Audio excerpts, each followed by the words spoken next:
Hey guys, so today I want to take a look at the iPhone 4's iOS 7.1 beta update, and it's gonna be fun. And you might be surprised because I've all been checking out a little bit, and it's pretty intense. It could be a very nice update if you do have an iPhone 4. So iOS 7.1 released for developers, which is good, which is very good. Let's just load it up here.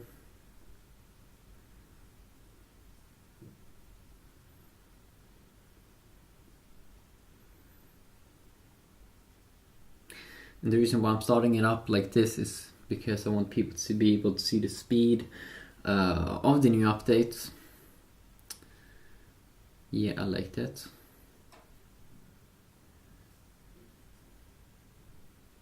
Okay, so it's up and running. Let's just load it up here a little bit. Now, the first thing you're gonna notice, or the first thing I did notice when I updated to this update, let's just let it stay here. The first thing I noticed is the speed improvement. It definitely seems to be some speed improvements. Bug fixes, probably a ton in the background. But I'm gonna show you what I did see with this update that I did kind of enjoy a ton. So if you start off here by just going into general software update. Now, first of all, I do have Wi-Fi issues, so I had Wi-Fi issues with 7.0.4, so let's see here if it's a little bit better this time with 7.1. Hopefully it is actually, because I have some massive Wi-Fi issues with 7.0.4. Oh no, not iPhone 4 though, kind of.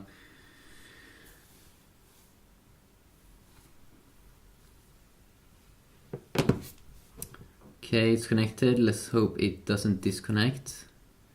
It always did that for me on 7.0.4. Wow, very nice. 7.1 here. Hopefully it will be stable, because then I will love this update. If you go in here, 7.1, you can see it is the 11D5099E update.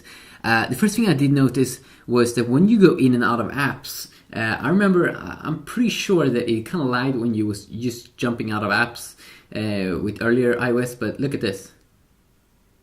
That was super clean.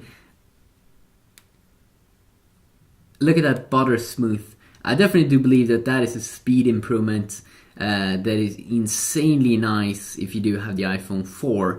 And also I did see this saying that when you were jumping this thing up, look at the speed of this one. And it doesn't really seem to lag as much. I mean, it looks super good for me compared to earlier.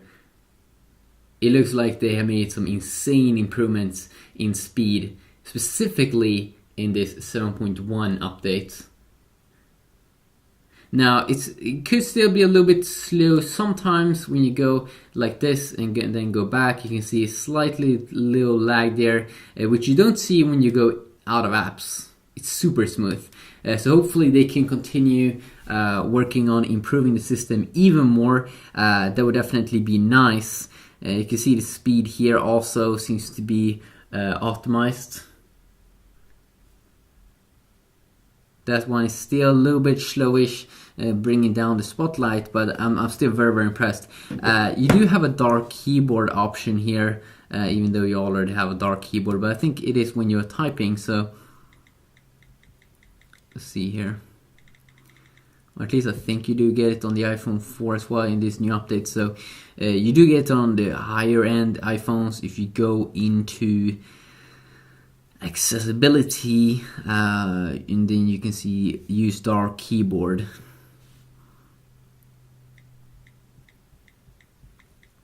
Let's see here. Okay, wait a sec. Is that dark? I'm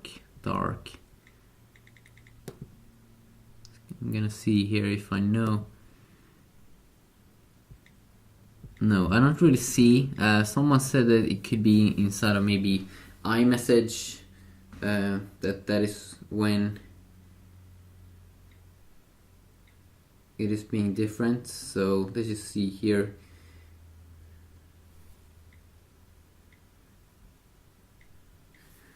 Okay, so let's see here, it's white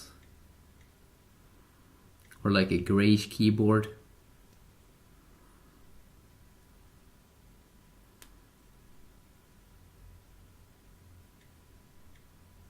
It's still the same. I don't really know what that is doing. Maybe it's not doing something specifically for the iPhone 4 because this one could be a little bit more stripped down. If you do have the iPhone 5S with the new update, you are going to get in Photos and Camera, be able to upload burst photos. Can't do that, of course, with this one, the iPhone 4. But you should be able to maybe change the bold text without having to restart the whole device. So either you can go down to text size and find now the option of bold text, or you can go to the other place, which is inside of here, bold text.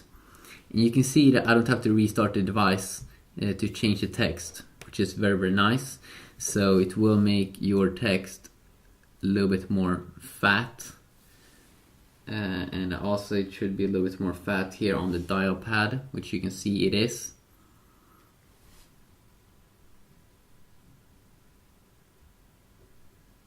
There you go, and then you can just disable it pretty quick, and it should go back to normal very, very soon. There you go. So that's also very, very nice update. You had auto HDR mode.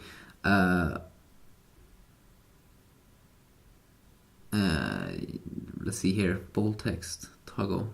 Yeah, you have auto HDR mode on the iPhone 5S. You don't get it here on the iPhone 4 because it's probably just an outdated device. So you don't get auto HDR. You can disable it on and off here. But auto flash here, maybe? No. You don't even get that on the iPhone 4S. You don't get the slow motion effect, but for me, it's really not a big deal. I mean, if you have this device, you can see they're a little bit slow still when you're jumping out from the camera app, which I definitely think that, or hope that they can work on. They made some tweaks inside of this little notification center, where you can see the new, wait a sec, no, you can't even see the Yahoo logo here, but you can see some tweaks here on the buttons. And also, if you clear everything, you can see the text there, no notifications. It's pretty dark here on this phone, I'm not really sure why. Here it says no missed notifications, so a little bit tweaked at that little place. And then we do have, actually the flicker icon has been a little bit changed here. If we go down, there you go. Flicker doesn't have any gradient right now with this new update, which is also just a small little update. And then we do have darker colors if you do go inside to general accessibility, and if you go into increased contrast, darken colors, you can get this kind of cool effect down here, which I do enjoy. It looks pretty awesome. And this one, control center is still like gray, but this one will be maybe even more black, even though it's already very, very black. But kind of like that thing at the bottom there. And if you don't want to see like lag things on this phone, maybe you should also reduce the motion here, and then it will just be like a quick fade, which I definitely think that a lot of people might appreciate. There are also some bugs, like ringtones bug. If you go into sounds and you go down to text tone, you can hear many of them are the same. Like, what the fuck is that? But that's some kind of bug glitch or something. So yeah, I'm very, very happy with this update because it actually brings some improvements to the speed from my experience, and it's just a beta at the moment, so they might improve it even more, which is very, very nice to know. You still don't have any, see in here, yeah, you just get the still pictures, and they're probably not going to change that, but it's a nice update. and can't wait when the official 7.1 is going to come out and test that one out. I'm not sure if they're gonna do multiple betas of 7.1, but we just have to wait and see what they are going to do. So yeah, quick look on the iPhone 4. Have a good day.